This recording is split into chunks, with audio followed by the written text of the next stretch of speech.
መጀመሪያ ግን አፏን እንድዘጋ አድርግልኝ። መጀመሪያ አንቺ አፍሽን ዝጊ ይበልልኝ። ባልዘጋ ምን አባሽ ልታመጪ ነው በልልኝ። የማመጣውን ማሳይሻለሁ። አንቺ እንክብል በልልኝ። በጣም ሰርበሽኝ ልብሽ ውልቅ ብሏል። ስንጥር በልልኝ። መቼስ ድብልብል ከማለት ሸንቀጥ ማለት ይሻላል። አሳማ በልልኝ። አንቺ ከባድ ዝናብ ቢጥል ከፌስታል ጋር ጠራርጎ አይደል እንደሚወስድሽ በልልኝ። አረ ሞት ጠራርጎ ይወስድሽ አህያ በልልኝ። አረ በቃችሁ እንዴ! ምንድነው? ሚስት ናት ብዬ ነው ሴት ልጅ ስለሆነች ነው ተወኳት እንጂ ምን ከስሻት ነበር ቂሊንጦ ማስወረደ። የዚህን ቀበሌ አልፎ እታችኛው ቀበሌ ድረስ ነው ድምጻችሁ የሚሰማው። በጣም ረበሽ እንዲመሽ። አረ በጭራሽ ምንም የማይሰማው ድምጽ እኮ ያንቺ ነው ቅድስቴ። ከእርሷ ጋር እያለ የለሁም አስቤ አውርቼ እችለዋለሁ። ባይሆን ካወራሁ በኋላ አስበዋለሁ። ቆይ ግን ከየት ነው አንተን ግን ያመጡ? መልክ የጠፍቶብሽ ነው እንዴ? በማታው ወዳደቅ እኮ መልክ ብቻ ሳይሆን አሻራህም ነበር መጥፋት የነበረበት። እዚህ ቁጭ አድርጋችሁ ትደራደሩብኛላችሁ። ቆይ አታፍሩም እንዴ? ምንም ያሳፍር ነገር አለ ነው ማፈር እንዴ? አንተን እኮ ከገባበት ብርት ለማስወጣት ቀን ከሌት ስንተጋ ነው እንገኙ። አረ ወገን ልዑልን ፈታሩ ጠረልቀቁት። የአንዷ ሲገርመን ሁለት ሆኖ ጭራሽ በትላንትናው ክፍል ሁለት ሆኖ መቅዲ ሲገርመን መቅዲ ላይ ሌላ እሳት ተጨምረ አስቡት። አነደዱት እኮ ልጁ። ኧረ እንደው መልኩም ጠቆረ ከሳ እያየነው እኮ ወደታች ሄደ። 77 የያዘው መሰለን እኮ ጋይስ። ኧረ ተውት ይሄን ልጅ። ኧረ ተው እንደው እያያችሁት ሄደ እኮ እንዴ! ምርር ጽናቱን ይስጠሉልኝ እንዴ! ይሄስ ከፋ። እንዴት ናችሁ? ወደ ትንሿ ተከታታይ ድራማ ቤተሰቦች አማን ናችሁ? ዛሬም ትንሿን አብራ ሪቪው እናደርጋለን። እንዲሁም በቀጣይ ክፍል ምን ሊፈጠር ይችላል አንዳንድ ጉዳዮችን እንጀባ ምናችሁ ይሆናል። ትንሿ በትናንትናው ክፍል አሪፍ ክፍል ነበረ። ትምህርት ቤት ላይም ጥሩ ነበረ። ተማሪዎቹ አነሱ። እሱን ነገር ግን በጎን በኩል አድርጋችሁ ብታስተካክሉት ሞላ ቢል አንድ ሳይድ አድርጋችሁ ሞላ ብታደርጉት ያምራል ብዬ አስባለሁ። ትምህርት ቤት ላይም ፍጥጫው ቀጥሏል። ሌሎቹም እርስ በርሳቸው መነታረካቸውን ቀጥለዋል። ጨራሽ ብለን ደግሞ ትንሿም ቅናቷን ቀጥላለች። በዚህም በዛም ትርምሱ ቀጥሏል። እኔ የሚያሳዝነኝ ሉል ብቻ ነው። ሉሌ ብቻ ነው ከነዚህ ውስጥ የሚያሳዝነኝ። ወይኔ ወንድ ልጅ አንገበገቡት። በባለፈው ክፍል መቅዲ በቃ አንገበገበችው ጋይስ። እዚህ ላችኋል አቅበጠበጠችው። ወይኔ እዚህ ሲሮጥ እዛ ሲሮጥ ከነ ኢዛና ቤት አውጥታ እዛ ሜዳ፣ ከዛ ተመልሶ ትምህርት ቤት፣ ከዛ ተመልሳ በቃ እንዲህ 360 ዲግሪ እንዲያሽከረክር ነው። ማሽከርከር ይገርማችሁ። መላሷስ አንገበገበችው። ኧረ ተው ብዬ ስል ዛሬ ደግሞ ባሰባቸው። ጭራሽ ሁለት አንድ ላይ የመቅዲ ሲገርምን ሌላ ተጨመረ። አንተ ራሱ ምን አቅብጦ ነው እኔ ያንቺን አስተላልፋለሁ አንተ ያንቺንም ምን ያስተላልፋለሁ እናንተ እርስ በርሳችሁ አታውሩ ብለህ ያልከው ምን አስበህ እንዴ? መቃጠል መንገብገብ ፈልገን አሁን እንዴት ነው ጋይስ? እንዴት ነው የሴትን ወሬ የአንዷን ለአንዷ የምታስተላልፉት? እንዴት ነው እንደዚህ ራሳቸው አውርቶ ራሱ እኮ አይግባቡም ጋይስ። ራሳቸው እርስ በርሳቸው አውርቶ የማይግባቡ ሴቶች አንተ ከአንዷ ወሬ ወስደ ወደ አንዷ ስታደርስ እንዴት ነው የሚግባቡት? ጭራሽ ነው የማይግባቡት። እንዴ አይ በፍጹም ነው የማይግባቡት። የምሬድ ነው የምላችሁ። እንዴ ጭራሽ አይደለም እነሱ አንተ እንኳን ስታወራት ቀጥታ እንዲህ ፊት ለፊት ሁለታችሁ እያወራችሁ እንኳን አትግባቡ። አይደለም ከመቅዲ የሆነ ሀሳብ ወስደ ለእሷ ሰተ ከእሷ ወስደ ደግሞ ለመቅዲ ሰተ መግባባት ኧረ ከባድ ነው። በነገራችን ላይ ሴቶች ከሴቶች ጋር መግባባት እኮ ከባድ ነው። የምሬ ምን እንደሚፈልጉ አታውቅ፣ ምን እንደሚያስፈልጋቸው አታውቁ። ይሄን ወስዱት፣ ይህ አይደለም ይሄ ያስፈልጋቸዋል ብላችሁ ይስታረው ቁጣ፣ ይሄን ትምራችሁ ቁጣ፣ ይሄን ይስጥሩ ቅይር፣ ግልብጥ ወደዚህ ግልብጥ ወደዛ ግልብጥ እንዳረገዘች። ይሄ ምንድነው ሴት ያረገዙ ሴቶች አማርኝ ይላል ብዙ ነገር ያምራቸዋል ምናምንና እነዚህም እንደዛ ናቸው። በተለይ ደግሞ ይሄ ቲኔጀሮች ላይ በቃ 19 ዓመት 20ዎቹ ምናምን ያላችሁ ታክ ሽሮ እንዴት ነው ጋር ሽሮ ቡቅስት እንዴት ነው ሽሮ ስትፈላ አይቻለሁ። ሽሮ በደንብ አፍልቼ ብዙ ጊዜ በልቻለሁ። ሽሮ በደንብ ነበር ማፈላውና ስትፈላ ይሄ ምንድነው ጋይስ ሆነ እንደ አረፋ ሙሉ ድስቱ በቃ ለብቻው ቦክ ወይ እንደምንጫ አይታችሁ ሆነ ቦክ ይባላል። እንደዛ ናችሁ በቃ አሁን የዛኔ የማትጨበጡ የማትያዙ ናችሁ። የእናንተ መች መሰላችሁ ልክ 28 29 ስትደርሱ ልክ እንደ አምቡላንስ ደግሞ ከላይ ዊው እያላችሁ ትሮጣላችሁ። ወንድ ፍለግ ትዳር ፍለግ ኧረ የዛኔ ኬት ይምጣ አይመጣም። ይዘሽ ያላስቀመጥሽው ኬት ይመጣል? የዛኔ አንገብግበሽ አካባቢሽ ላይ ያሉትን ሴቶቹ ወንዶች ሁሉ አባረሻል እና የዛኔ ኬት ይመጣልሻል? ምን ሆነሽ ነው እናቴ? ኧረ ጉዴ ወረድኩባችሁ ዛሬ ሴቶች። ምነው እንደዚህ አንገበገበች ያለች እንዴ ልትሉ ይሆናል። እኔ አንገበገበችኝ የለችም። በእርግጥ አንገብግቤ ሊሆን ይችላል እንጂ ተንገብግቤ ያለው እንዴ ጋይስ? ተንገብግቤ ያውቃለሁ? አይ እኔ አልተንገበገቡ ማለት ምንድን ነው? አልተንገበገቡ ማለት ምንድን ነው? ኧረ እኔ እንደዚህ እንደነመቅሪ ምናምን ኧረ እንደ አንድ ቀን አልውልም። እንደዚህ የሚያስጨንቀኝ ሰው እንዴ በስመ አብ እንዲህ ወዴት ወደዚህ ወደዛ ምናምን ኧረ ከባድ ነው፣ ያስጠላል። የምሬን ነው። ኧረ አያስችለኝም። ከባድ ነው። እንግዲህ ጽናቱን ይስጣችሁ። ለማንኛውም በቀጣዩ ክፍል በሰፊ እንገናኛለን። ለዛሬ እዚህ ጋር ይበቃኛል። በጣም ወዳችኋለሁ። ክፉ አይንካችሁ፣ ክፉ እነዙ አልፏችሁ፣ ሊሳካላችሁ፣ ይመርቋችሁ፣ ቀናችሁን ብሩ፣ ቤታችሁን ብሩ ይሆንላችሁ እያልኩ በዚሁ ተሰናበትኳችሁ። ኧረ መቅዲ ኧረ እንደው በፈጠረሽ እንዴ አንገበገብሽው እኮ ልጁን እንዴ አናፈስሽው እኮ የምሬን አናፈሰችው እንዲህ ከግራ ወደ ቀኝ እንዴ። ኧረ ጽናቱን ይስጥ። ወንድ ልጅ ስንቱን ቻልከው። ከብሬን እኔ እንደ መቅዲ አይነት ጓደኛ ወይም ፍቅረኛ ብትሆን አንድን ሳደቅም እኔ እንደ ሉላ አልችልም። የምሬን ነው አልችልም። በምን አንጀቴ ነው የምችለው? በየትኛው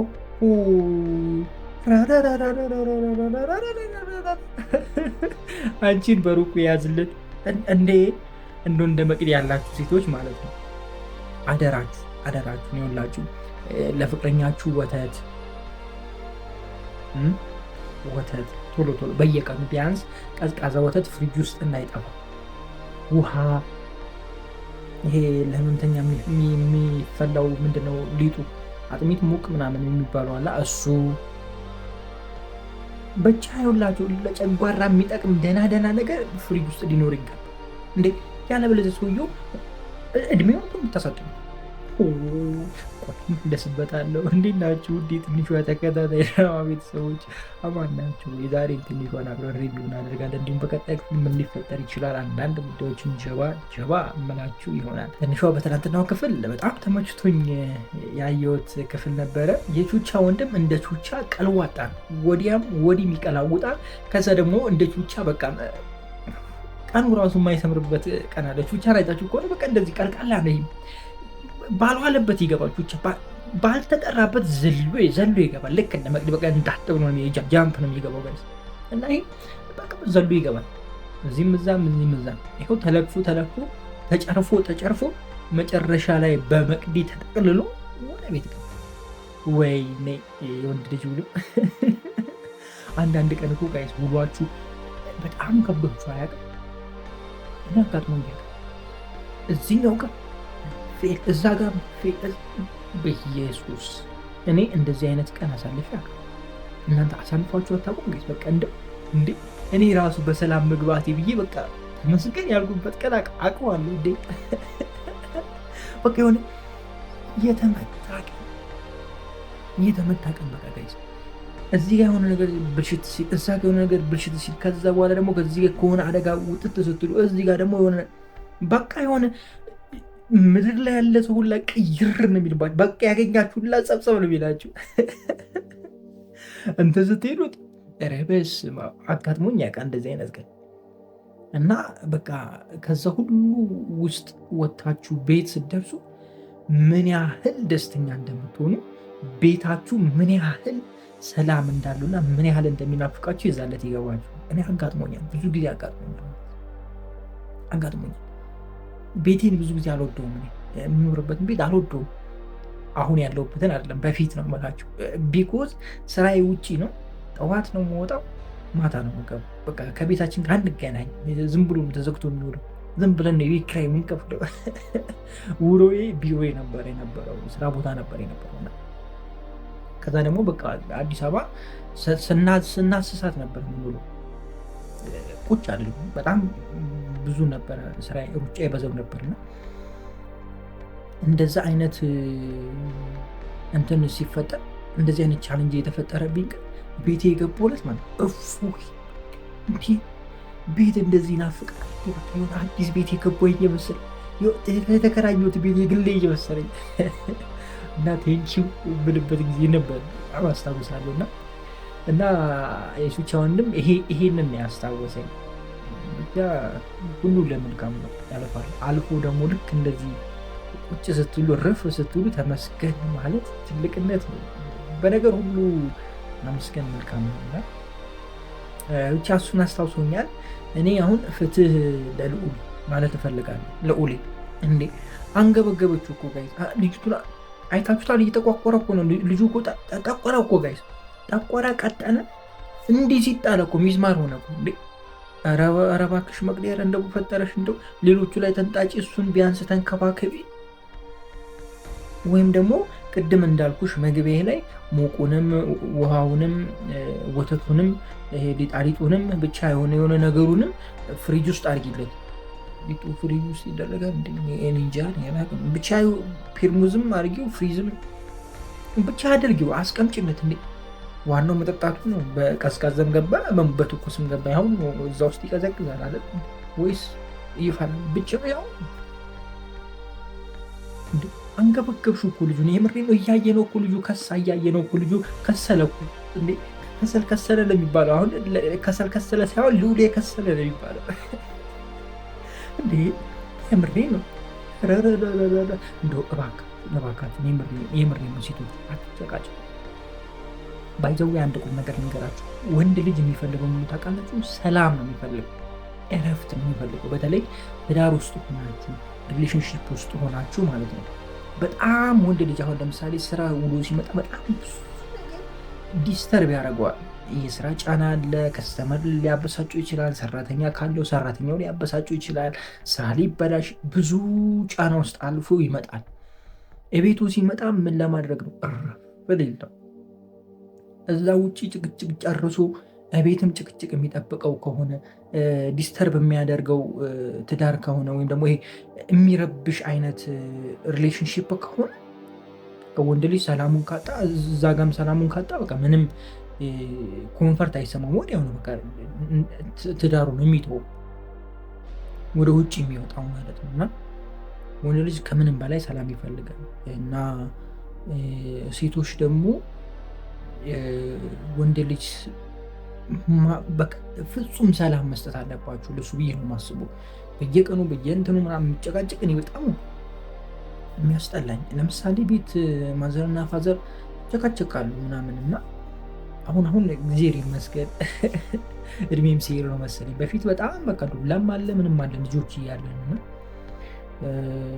ስቲል አሁንም አንዳንዴ የሚጨቃጨቅ ነገር ሲጨቃጨቁ እኔ እንዴት እንደመበሳጭ እኔ እንዴት ብስጭት እኔ እንዴት እንደምንገበገብ እንደው ጌታ ሆይ አደራህን ሚስት የምትመጣው ሚስት እንደዚህ እንዳትነገር ወይኔ በላቸው።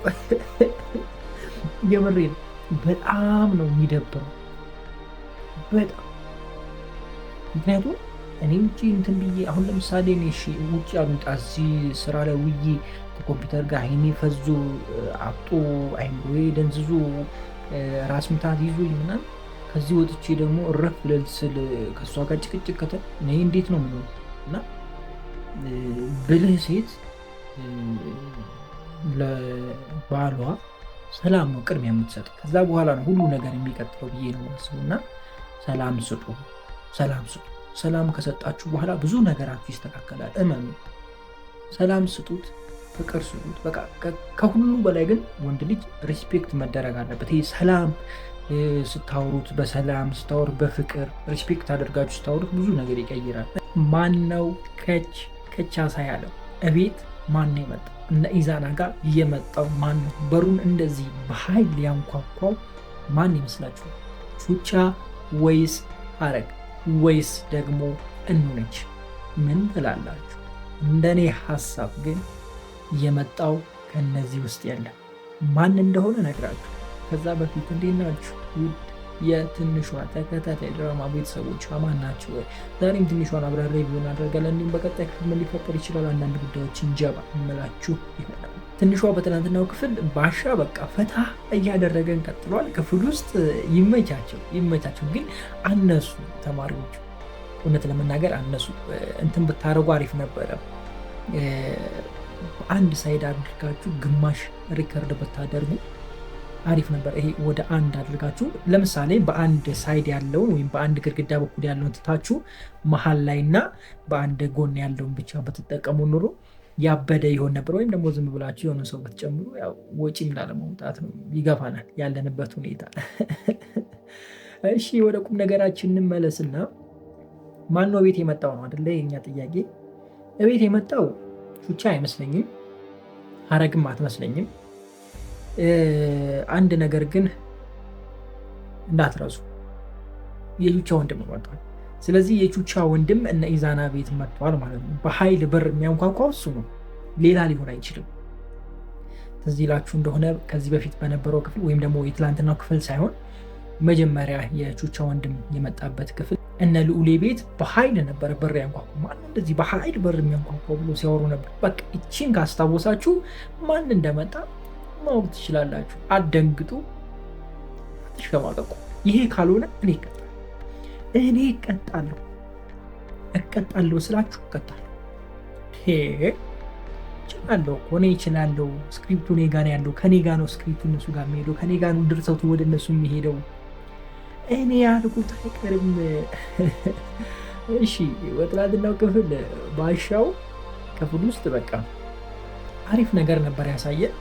እኔ እንደውም ትንሽ ያዝናናናል ብዬ ነበረ፣ ግን እንደዛ አላደረጉም። ሚቺው ምናምን ማለት ሳይሆን ሌላ አይነት ነገር ላይክ ሁለቱ የሆነ እንዲዋደዱ አይደለ፣ ተጣልቶ አይደለ ያሉት፣ ምንድነው ተደባብሮ አይደለ ሁለቱም። መቅዲም እንደዛው አውጥቷቸው የሆነ እንዲዋደዱ እንዲቀራረቡ በሉ እስኪ ደንሱ ተያይዛችሁ ሳልሳ ዳንስ ምናምን የሆነ ዳንስ ብቻ ተያይዘው የሚደንሱ ዳንስ አላ፣ እንደዚህ አይነት ደንሱ። ወይም ደግሞ አንዱ አንዱን እንዲያዝል ቢያደርግ ኖሮ ብቻ የሆነ ቻሌንጅ ቢሰጣቸው ኖሮ አሪፍ ነበረ። በል ቅመስ። ከዛ እሱ ደግሞ ገና ሳይጨርስ ሄዶ ደፈነባትና ቁርጥ አረኩት እና እንደዛ ቢሆን አሪፍ ነበረ። እንደዛ ቢሆን በጣም አሪፍ ነበረ። በተለይ ሴቶቹን ቀያይረው አንዱ ወንድ ወደዚህ አድርገው መቅዲ ከዛኛው ጋር አይደለ ስትነጋገር የነበረው ወደዚህኛው ታዞርና እቺኛው ወደዛኛው ያደረጋችሁ ብቻ የሆነ ቻሌንጅ ብትፈጥሩ ኑሮ ወደም ፈታ ልንልበት እንችል ነበረ። ሆኖም ግን ባሻው መምጣቱ አማርኛ ችግር አትፍረዱብኝ፣ አሪፍ አድርጎታል ብዬ አስባለሁ። አቤል በትናንትናው ክፍል በቃ ናፍቆት ግራ ተጋብቶ ሆኖ ነበር። ጥጉን ይዞ ምናምን እኑ የምትመጣ አይመስለኝም። እንደዚህ ዝም ሳስበው እኑ የምትመለስ ወይም ደግሞ የምትመጣ አይመስለኝም። እነ ትንሿ አቤል ሌላ ፍቅረኛ እንዲይዝ ወይም ደግሞ ሌላ ሰው እንዲቀርብ ማድረጋቸው ለምን ይመስላችኋል?